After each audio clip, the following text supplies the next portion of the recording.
Right-wing extremists could be using the troubled economy to incite violence and recruit new members. That's according to the Department of Homeland Security. Catherine Herridge live in Washington with more. Catherine, exactly what are they, and who and what are they talking about here? I mean, this isn't about Tea Party folks. No, essentially the driver in these intelligence assessments is the downturn in the economy. What they say essentially is that when people have less money, they're out of work, they feel disenfranchised. This is fertile ground for groups on the left as well as groups on the right. And you remember from reporting on this show, Shep, that even at the end of last year, prior to the inauguration, the Homeland Security Department under the Bush administration was sounding the alarm about the potential for right-wing groups to act, specifically because of the economy and also because America was going to have its first African-American president. So if this bulletin from April the 7th looks at right-wing groups, is there a bulletin that looks at the left-wing groups as well? Yeah, we were able to obtain that bulletin as well. It came out in January and didn't get, there it is, didn't get the same attention. It looks specifically at groups like the Earth Liberation Front, or ELF, groups that, in the opinion of Homeland Security in the future, will try and attack economic targets and specifically use cyber attacks because they see that as sort of simpatico or in concert with some of their other beliefs. So there are two assessments, one on the left, the one on the right is the one that's getting the attention because of the leak. Right. And listen to this. This is crossing right now, Catherine. I apologize for bringing something new on you, but this is from the Associated Press, Eileen Sullivan. And I'm quoting here, some Republicans are criticizing a Homeland Security Department intelligence assessment, saying it unfairly characterizes military veterans as right-wing extremists. The House Republican leader John Boehner says he wants Homeland Security Department to apologize to veterans. Did they talk about veterans as being right-wing loons? Well, what they talk about in the assessment of right-wing extremist groups is it does talk specifically about returning veterans as being sort of attractive targets for these groups because they've got the weapons training and they may feel somewhat disenfranchised when they return for a variety of reasons. That is the issue that has Republicans upset, and also the American Legion, which sent a letter to Homeland Security a couple of days ago. And today Homeland Security confirmed to us that the Secretary would meet with the commander of the Legion to make clear that they're not doing these assessments for political reasons. They're trying to do them to gauge whatever threats may exist domestically. And I would point out that both of these assessments, Shep, were commissioned under the Bush administration. It takes some time to do them. They only came out after he had left office. All right. There's some context. Thank you. A little more perspective on this. Former CIA Covert Operations Officer Mike Baker. Mike is also the president of Diligence LLC. That's a global intelligence and security firm.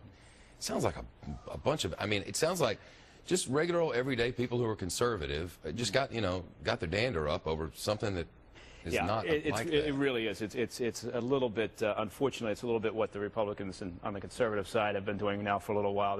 They're jumping out at things that really aren't a story. But isn't part of that people are being divided to such a degree now for political reasons? I mean, people are being divided now on issue after issue so that you can divide and quarter and get them ready to go fight another political battle. And this is the result. And that's a little bit of what this assessment is trying to say.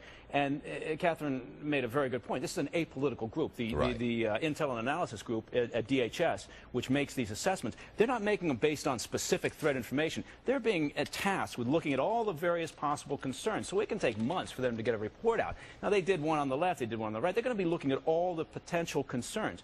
And all they're trying to say is, in terms of the disgruntled vets returning home, maybe as an individual who's having a hard time assimilating something to watch. It's something to watch. And it could be any disgruntled element of society. It could be the postal workers. You know, sorry for picking on postal workers. You're not picking on anybody. That's the point. Exactly. Everybody's so sensitive right now. Exactly. The truth is, members of the military, some of them have been through a lot. And because they're human beings, some of them will not be able to handle what they've been through. And the Intel assessment guys, not for any other reason. They do this all the time. They data mine. They look at patterns in the past. They do know that in the last down economy, there was more noise, there was more communication, there were more efforts to recruit members by some of the right-wing extremist groups. That's just a fact, and it happens. And they also know, as a fact, that they've had more threats as a result of President Obama taking office than they've had against any other president. So they have to be concerned with these things, and they have to point them out. And it's a very polarizing time, as you pointed out. And intentionally polarizing. And to those who would be offended by something like this, to conservatives who see them talking about right-wing nuts or whatever, and to liberals who see them talking about, you know, left-wing loons, you would say, relax? Well, I would say relax. I would say try to expand your horizons a little bit. Get outside your own box.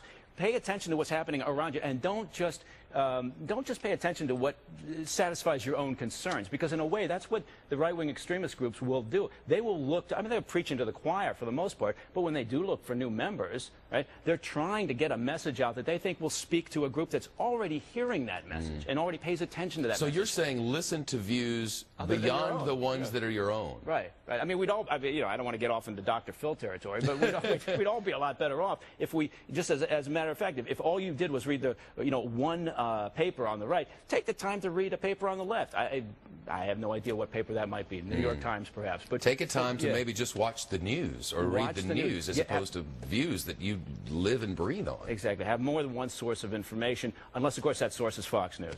There you go. Well, we'll have to check in with Susan Roschen. Because it's anti-CNN day, according to Susan Roschen. I feel so badly for her. She used to be in New Orleans, and she wasn't a hater back in the day. Yeah. Well, I mean, it is, and I think you've raised a very important point, which is that the fact that we have politicians, respected politicians, grabbing a hold of what is an apolitical, important study. Because so you're condemning John Boehner here, basically. Well, I'm not condemning him. I'm just saying, well, calm down, because this is an issue. Our focus is always... But isn't the truth that they really want to sort of say, all right, here are the lines. This is our group over here. This is your group over there. You were going to get together, and you were going to get ready. These over here, you're the enemy. Isn't that where we are? Isn't that what's happening? It is pretty much where we are. And again, it feeds right back into this study. And at the end of the day, all they're saying is, look, focus on all the potential threats that we're dealing with. Our sights seem to be on overseas threats, and that's natural. That's where our biggest threats are coming from. But there's some domestic ones too. There are some domestic, and DHS, that's their job, is to constantly remind the local, the state, and the federal authorities about the other potential threats that sometimes we're not thinking about. Mike Baker, thank you. Sure, thank you. Big news. I'm not a crook.